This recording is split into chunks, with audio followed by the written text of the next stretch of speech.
මොකක්ද දන්නේ මුදලාලියා මට එන්න කියලා තිබ්බේ. මොනවා හරි මරංචි වැඩ කරනවද?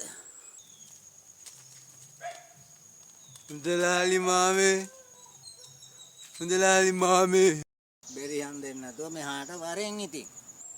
මොකෑ බෝලා මාමේ උඹ මට පණිවිඩයක් ගෙවලා තිබ්බේ එන්න කියලා. හදිසියක් වල්ද? මට උඹලා වුණා පොඩි වැඩක් කරා ගන්න තියෙනවා. ඒකට තමයි උඹට මං එන්න කිව්වේ. ඉතින් කියපන්කෝ මාමේ උඹගේ මහලුකු වැඩේ මොකක්ද කියලා. වැඩ කරන්නත් බොල කාලා බීලා ඉන්න එපයි. ආන් කුස්සියේ කැම ටික වහදාලා තියෙනවා කාලා වරෙන්. මොකද බෝලා මාමේ උඹ මට මේ වහදාපුව කන්න කියන්නේ? උඹ මට වහ දෙන්න හිතුවා මන්දි. ආඹල මොඩිය ඔතට තේරෙන්නේ නැද්ද මං කියාපු එක? කුස්සියේ බත් එක වහලා තියෙනවා. ඒක කාලා වර ගිහින්. ඒක මම කිව්වේ. ඉතින් උඹමනේ බෝලා වහදාලා තියනවා කිව්වේ. උඹ කියනවා නම් මං කන්න.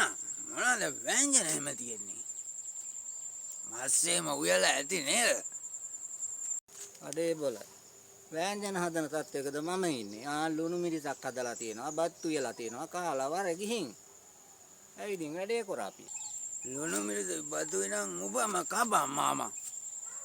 අපි ගෙවල් වල ඊට වඩා හොඳට කනවා. අඩේ සාන්තිව මෙහාට වරකෝ මේ ළඟට වරකෝ. තෝ මෙතෙන්ද ගොඩ වෙච්ච වෙලාවේ නම් මහා අමුතු ගඳක් එනවා. මහා නරමුත්‍රා ගඳක් බොල එන්නේ තෝ ගාව. ඔව් එනවා තමා මගේ සරමේ තමයි ඔය ගඳ එන්නේ. බොල සාන්තිව. තෝක සරමේ සුළු දිය පහුණාවද්ද? බලපංකම අපේ සීයා කිව්වානේ හරබ්බානත් අරගෙන කොළපා ගන්න එන්න කියලා. මම ඉතින් හරබ්බානත් අරගෙන ගියා කොළපා ගන්න. උඹ දන්නවනේ මාමයි. කොළපා ගන්නට කොම්පස් අල්ලන විදිය. ඉතින් බලපංකෝ මාමා. අර දෙන්න පාවරේට දැම්මා විතරයි. ඉස්සුවා කියපංකෝ නැට්ට මෙහෙම. උඹ දන්නේ මාමා අරබ්බාන කරපුටි. උන් දෙන්නම සුළු දියපා කෙරුවා කිව්වොන්කෝ එකවර. මම මේව ධර්මාල්ලනවා මේම අල්ලනවා. ඕ බබා වෙච්චි වෙන්නේ. මගේ සර මේ ගඳ හොය ඉන්න නැතුව බෝලා මාමා කියපංකෝ උඹේ වැඩේ මොකක්ද කියලා.